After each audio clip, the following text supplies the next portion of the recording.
Korea, The Wailing. Tidak ada jump scare, tapi pergerakan kamera tidak goyang, ada hujan dan cuaca gelap, mampu menghadirkan horor yang teror.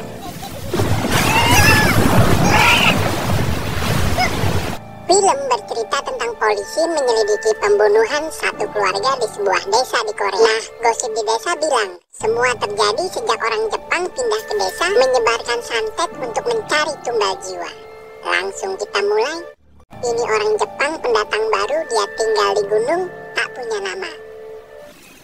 Kamera pindah ke rumah, seorang polisi siap-siap pergi kerja namanya Jonggo. Badan gede, wajah polos, dia tokoh utama kita. Tinggal bersama istri, mertua, dan Hyojin, anak tunggalnya.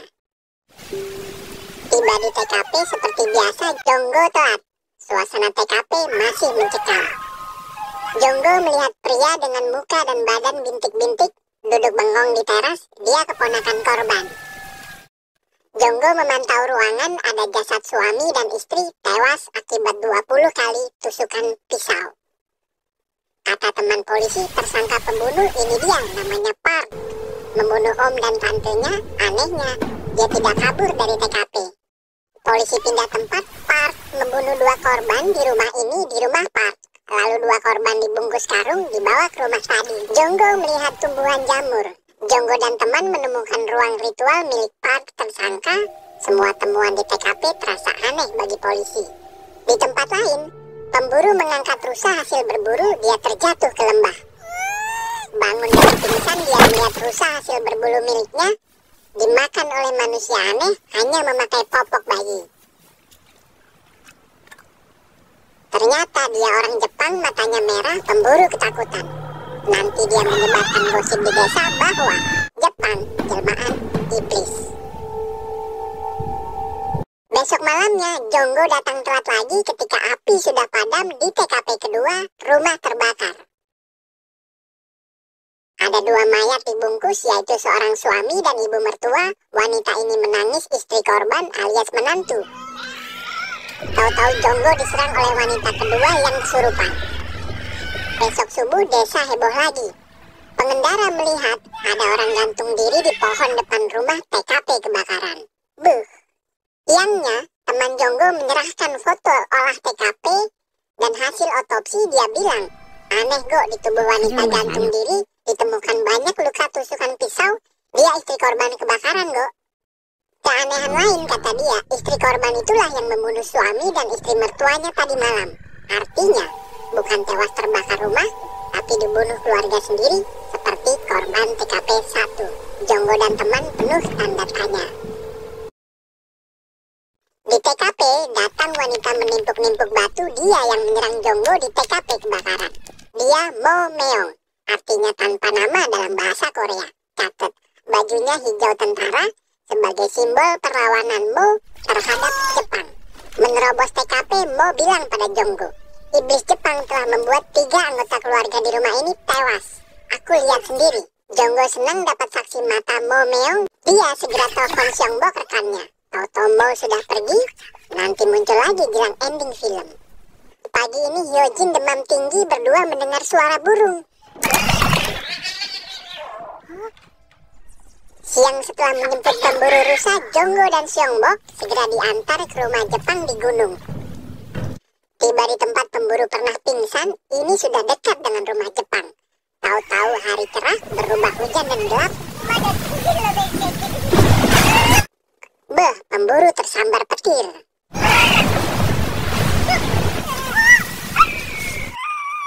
Tiba di rumah sakit, pemburu parah tapi tidak tewas. Di sini ada heboh di kamar UGD. Jonggo dan Seongbok menyaksikan Park, tersangka TKP 1, kejang-kejang terus meninggal. Detik ini, Jonggo mulai ragu pada jamur sebagai penyebab kekacauan di desa. Malamnya di rumah, Hyojin kesurupan. Ngeri. Pagi harinya, dia mukbang makan ikan teri padahal tidak suka ikan teri. Jonggo dan Seongbok lanjut penyelidikan dibantu Ilsam, keponakan Seongbok yang bisa bahasa Jepang. Tiba di gunung, Jepang tak ada. Jonggo melihat ruang ritual berisi benda pemujaan. Seongbok melihat ruang berisi foto tersangka dan foto korban TKP 1, TKP 2. Seongbok juga melihat sepatu. Jepang datang tanpa bicara, ekspresinya marah, rumahnya diacak-acak tanpa surat perintah, bertiga takut dan pergi. OTW pulang, mental Seongbok runtuh, dia bilang, Jepang adalah pelaku pembunuh. Jepang motret korban saat korban masih hidup, setelah korban tewas difoto lagi oleh Jepang. Dia menyerahkan sepatu milik Hyojin pada Jonggo. Tiba di rumah, Hyojin bilang sepatu itu bukan milik dia, tapi Hyojin mengaku sudah beberapa kali bertemu dengan Jepang. Setelah itu, Hyojin ngamuk. Malam anaknya tidur, Jonggo melihat gambar-gambar wajah iblis di buku Hyojin. Jonggo juga melihat tanda bahaya, yaitu tubuh Hyojin bintik-bintik infeksi nanah. Dia ngamuk lagi. Bahkan di teras dia teriak akan membunuh Jonggo. Jonggo terpukul, lanjut mertua bilang, Hyojin kemasukan setan, kena guna-guna, aku akan cari dukun. Besok pagi, Jonggo marah. Dia mengajak penerjemah Ilsam ke gunung. Ditanya segala macam, Jepang diam, dan ini yang parah. Foto barang bukti sudah dibakar di dapur. Jonggo marah, dia diserang anjing milik Jepang. Jonggo melawan, gugup tewas. Saat bersamaan, istri Jonggo membawa Hyojin ke klinik. Dokter nyerah tak tahu apa penyebab luka bintik, dan semua korban luka bintik pernah berobat ke tempat ini. Apoteker tak nyaman, kalian lihat tatapan Hyojin. Mirip sorot mata Susana waktu kecil.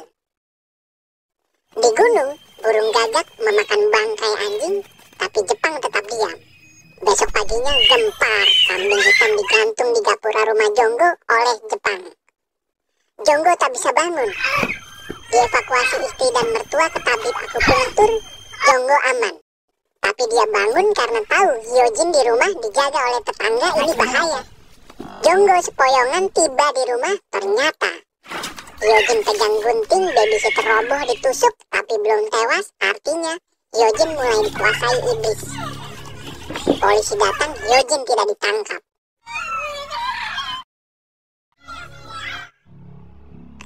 Diundang ibu mertua, dukun berjas bernama Ilguang datang.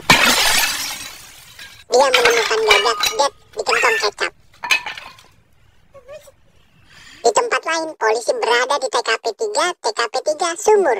Seorang istri dibunuh suami ditemukan polisi disimpan di sumur oleh suaminya sendiri bernama Chon Bae. Tapi Chon Bae kabur dari TKP. Jonggo konsultasi ke rumah dukun, dia siap membayar 10 juta won atau 130 juta rupiah untuk ritual membunuh Jepang agar Hyojin sembuh. Besoknya, seolah-olah terjadi tempur goib di desa Gokseok. Awalnya, pria Jepang ritual mandi di gunung, Momeong datang memantau Jepang. Matahari terbenam, Ilguang mulai ritual pengusiran santet di tubuh Hyojin. Di gunung, Jepang mulai ritual potong ayam. Di depannya ada foto Chon Bae yang kabur dari TKP 3. Ilguang memaku pahat ketujuh di batang pohon. Saat bersamaan Jepang kesakitan di gunung dan pingsan di pintu. Ilguang membunuh kambing. Saat bersamaan Hyojin Setrum kesakitan minta ritual dihentikan. Jonggo ngamuk menghentikan ritual. Di gunung, Jepang ketakutan melihat Momeong. Catat tadi, Mo telah menghajar Jepang, dukun Ilguang justru menaikkan dosis santet di tubuh Hyojin. Hyojin kritis, Jonggo kapok mistis membawa anaknya ke medis. Besoknya, pagi-pagi, Jonggo mengajak 4 pasukan untuk membunuh Jepang. Tiba di gunung tak ada Jepang, Jonggo melihat foto Chon Bae. Dari arah hutan datanglah wajah bintik Chon Bae. Nasib Chon Bae seperti Park di UGD rumah sakit. Jepang dikejar tapi lolos. Jonggo frustasi karena Hyojin dikira akan tewas, dia nangis kejar di tepi jurang. Akting Kwak Do-won sebagai Jonggo di film ini keren. Di dasar jurang, wajah Jepang ketakutan lagi melihat Momeong. Jonggo pulang, Jepang lari dikejar-kejar Momeong. Jonggo panik menelpon istri, dia ingin tahu kabar Hyojin. Brak, tubuh menabrak kaca mobil terjatuh dari tebing. Terpantau kamera, Jepang nyium aspal. Jonggo polisi dia tegang akan diapakan tubuh Jepang. Dia taunya Jepang sudah tewas sesuai harapannya. Jonggo merasa tak ada yang niat, maka rame-rame membuang tubuh Jepang ke jurang. Padahal Momeong memantau dari bukit. Jonggo segera ke hospital. Hyojin mengaku sudah sembuh total. Malam ini juga akan pulang. Mereka terharu dalam tangis bahagia. Mereka tiba di rumah, keluarga ini damai. Ilsam dijemput pulang oleh polisi dari rumah sakit untuk melihat TKP 4, yaitu rumah Seongbok alias Om dia alias rekan Jonggo. Seongbok bengong di sofa TKP 4. Dadanya bintik-bintik, dia telah menusuk-nusuk istrinya memakai pisau hingga tewas. Kata polisi, Seongbok racunan jamur dan jadi gila membunuh istri. Dosa Seongbok, dia menemukan ruang foto milik Jepang dan mengambil sepatu di gunung. Tengah malamnya terjadilah grand final perang di Korea melawan santet Jepang. Diawali dukun Ilgwang datang ke rumah Jonggo. Kalian lihat, Momeong jadi bodyguard. Dukun Ilgwang adalah dukun hitam, dia muntah-muntah diserang oleh Mo. Kalah adu ilmu, dia kabur. Ilsam bertekad untuk membuka kedok siapa Jepang, maka dia pergi ke gunung.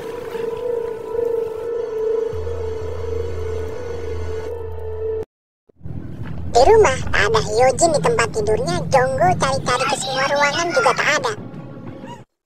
Jonggo mencari-cari keluar rumah, dia bertemu Momeong. Pertemuan ini jadi penentu. Jika Jonggo kuat iman, maka Hyojin selamat. Di sini, Mo menenangkan Jonggo yang panik. Aku telah menyiapkan perangkap berbentuk jamur untuk menjebak Jepang. Dia hantu yang tak bisa mati. Kita lihat di gerbang, Hyojin pulang dengan bola mata iblis, sorot mata setan. Tak kenal ibu dan nenek. Di gunung, Ilsam bertanya pada Jepang, menurutku kau iblis, sebetulnya kau ini apa?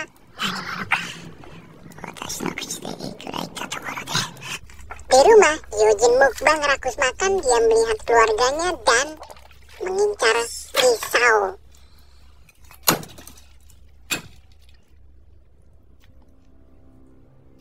Jonggo ditelepon dukun Ilgwang. Wanita baju putih itu iblis Jepang juru selamat desa. Kemarin aku salah baca isyarat. Kau harus pulang sekarang. Jonggo terlihat goyah, katamu. Dukun dan hantu Jepang adalah komplotan, mereka berkawan. Tunggu di sini sampai ayam berkokok 3 kali sebagai tanda Jepang masuk perangkap.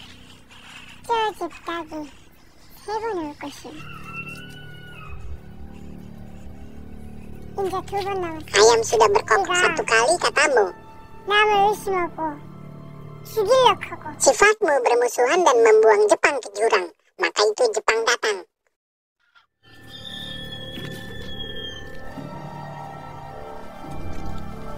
Jonggo marah mau pulang, maka mau pegang tangan Jonggo agar dia tenang. Ayam sudah berkokok 2 kali. Jonggo melihat jepit rambut pink di aspal.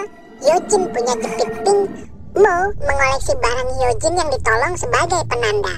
Catat di Korea, tiap warga desa percaya mereka punya spirit atau ruh penolong warga. Detik ini juga Jonggo percaya pada dukun Ilgwang. Ternyata kau wanita pelaku teror di desa ini. Jonggo lari pulang. Mo menyesali keputusan Jonggo.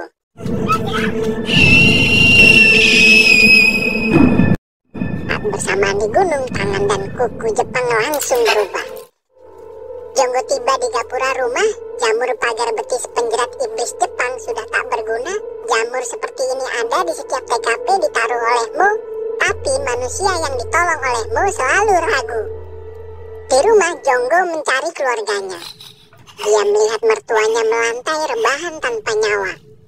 Jonggo mencari lagi, dia menemukan istrinya tewas. Dia nangis meraung, disaksikan Hyojin yang pegang pisau.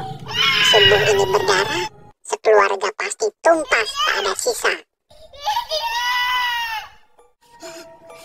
Di gunung, kata iblis, mengapa ada keraguan di hati kalian, wahai manusia? Dia pamer bentuk asli, iblis.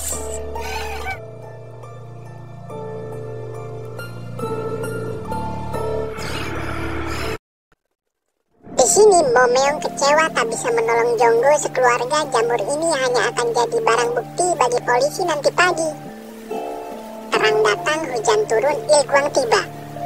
Hyojin duduk bengong di teras seperti Park TKP 1 dan Seongbok TKP 4. Semua akan senasib dengan Park di UGD Hospital. Il-gwang motret mertua, istri, dan Jonggo lanjut pergi. Nanti pagi polisi pasti datang seperti di TKP yang lain. Kembali ke mobil, terjatuhlah foto-foto korban tewas ditusuk dan pelaku penusukan. Ini bukti Il-gwang adalah kaki tangan Jepang. Diawali oleh iblis Jepang lempar umpan, ditangkap oleh korban random, yaitu Hyojin. Nah, di dalam rumah, Jonggo sudah ditusuk-tusuk Hyojin. Dia terbayang anaknya. Aku polisi, aku ayahmu. Aku bereskan semua ini, anakku sayang.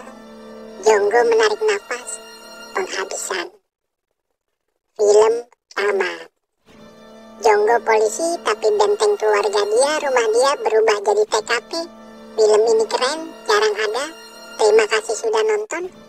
Gimana menurut kalian? Jangan lupa komen, like, share.